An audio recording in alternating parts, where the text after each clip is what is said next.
Ortiz, thank you. Where's Vince when you need him? That's why Vince was great. That's why Vince was able to. I'm going to he say made diamonds. Whoever left with Vince was great. And Vince.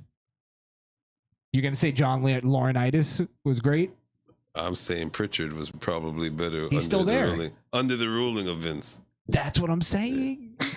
Still the people, not Vince. It's when they say, and we'll get to this next week, but in Who Killed WCW, one of the big things they would say is the reason why WWE was so successful was because the buck stopped at Vince.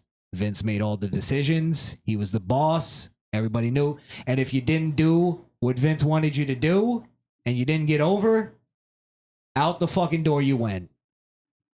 And a lot of these new fans were like, OVW. Vince was so rude to Kozlov when he treated him like It's like, he didn't get over. What the fuck? He did the blue meanie wrong. Vince only cares about guys that make him money. He's a businessman. He hired them. Yes, of course. Fucking faggot thinking. Where does the other people go that gets opportunity? What happened to the level 1 guys that could possibly go to level 5? They go to AEW and put on a shit show that nobody watches. But what if they're trying to level up and their dream is WWE and then that's the pressure. They make it there and Vince just takes one look at them and goes, I don't fuck with them. Vince. And there's plenty of stories of that. Hold on. Here's the story. Here's a lot of stories like this too. Vince he handpicked Drew McIntyre, right?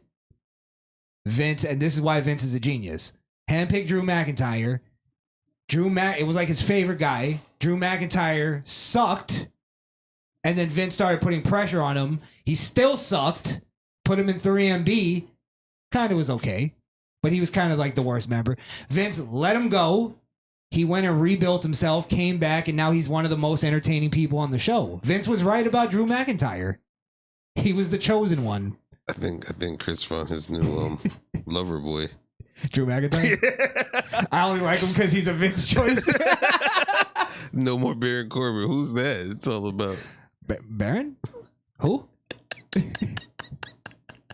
Oh, bum ass Corbin. That was my guy. Bum ass Corbin. I like a good underdog. I still say he would be a superstar right now if they went with my idea.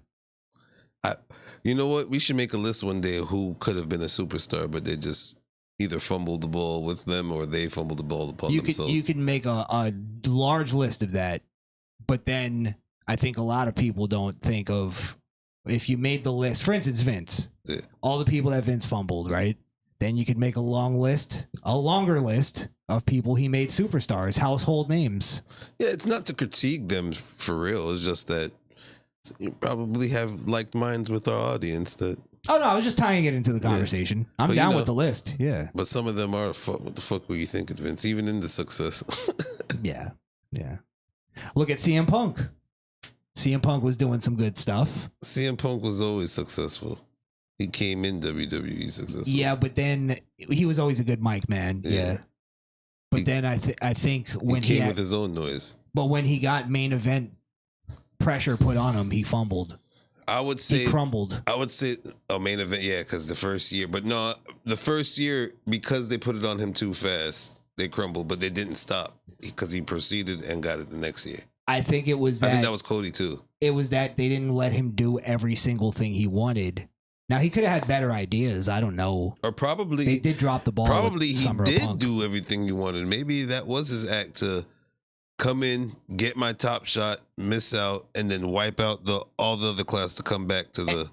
And you know, that's always the thing out of like why it makes almost all these conversations kind of pointless is because we don't know who wrote what. Yeah.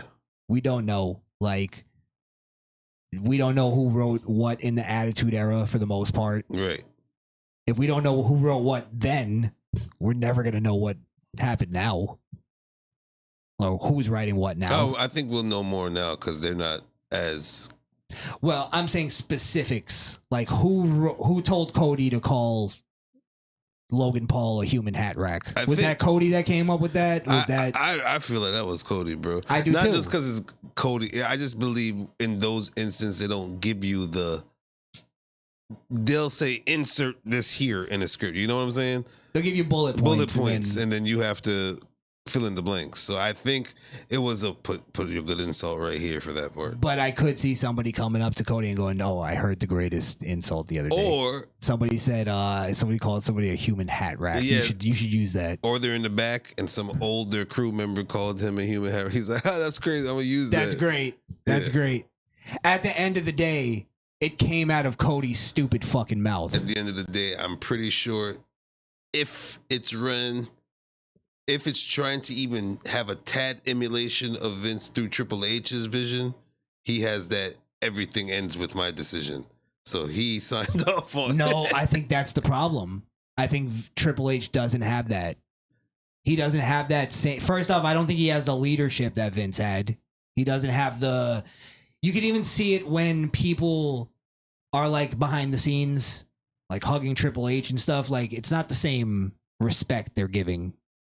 Like what Vince, they would hug. Undertaker hugged Vince and goes, "Is it what you wanted, boss?" That was gay as shit. But I'm saying Vince had real motherfuckers in line, finger popping their assholes while they were doing My that. point is Vince had real motherfuckers in line, and Triple H can't get nerds who play video games backstage in line. I just think Triple H is not having cult parties with them, and hey, maybe you gotta have a couple lines. Couple get in lines and have some 3 black cocks. That's why you keep a guy like Sandman around.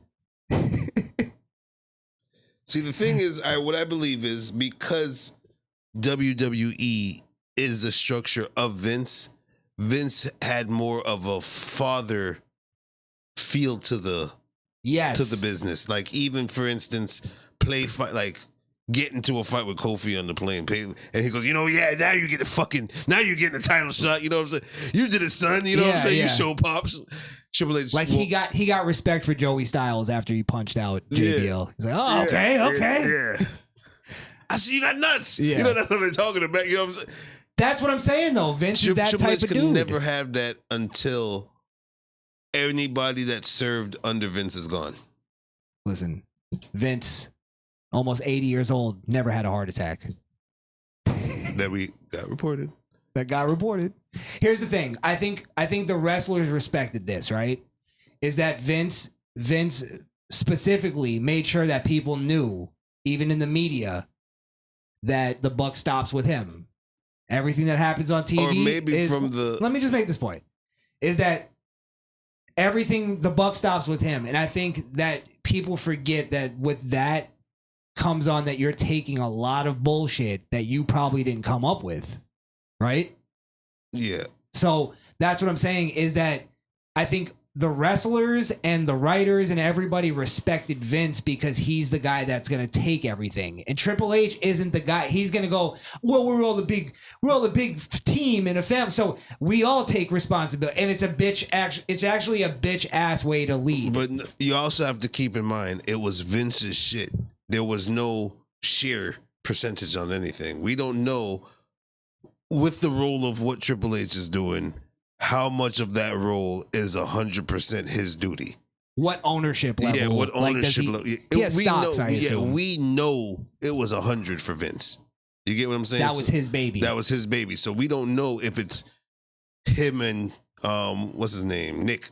Yeah. We don't know what's going on. You know what I'm saying? So it could be Triple H probably giving him some bail here. It could be that, hey, I'm going to call him a human hat rack. And Triple H is like, man, we're not doing that. And Nick's like, yes. And he has say so too, so it has to be. Or you could be right. If Triple H doesn't have the pull. He doesn't have the position. He doesn't have the position that Vince did. Like Triple H isn't going to go into a board meeting and tell board members like. We would never know the true potential of Triple H unless it was a Vince's big ass press conference. I'm giving full shares over to Paul Levesque, my son. You know what I'm saying? He has all the power I had. You get what I'm saying? Yeah. Yeah. If it was ever that, we never will know what's the true potential of Triple H. We don't know what he's doing. We're probably giving him credit that's not his. We're probably discrediting him when it is him. Yep.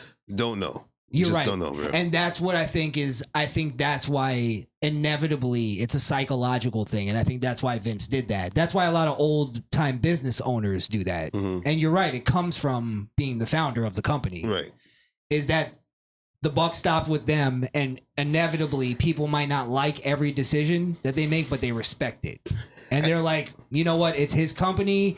He's a billionaire. He made all these people household names. I'm going to listen to him. Speaking of Vince, I